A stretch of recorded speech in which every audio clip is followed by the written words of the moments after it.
And then a word about physical therapy. So the main type of physical therapy, there's many different kinds of scoliosis specific physical therapy modalities, but the most common one is Schroth. So this was developed in Germany by a lady named Katharina Schroth, and then it's been modified to different schools. But the general idea behind it is a physical therapy program that asymmetrically strengthens your muscles and teaches you body awareness so that you can use your own muscles to correct some of the postural differences that are associated with scoliosis.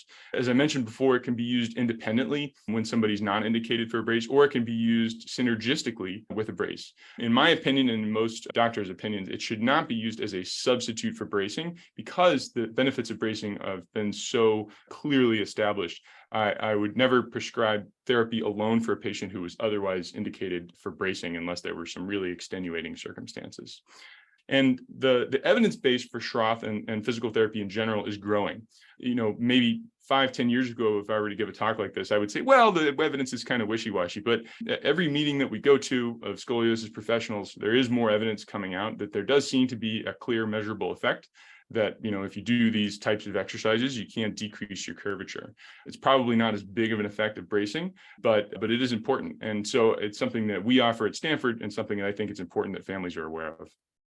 And so what happens, though, if your curve progresses, or maybe you present a little bit later and you're out of the window for these treatments?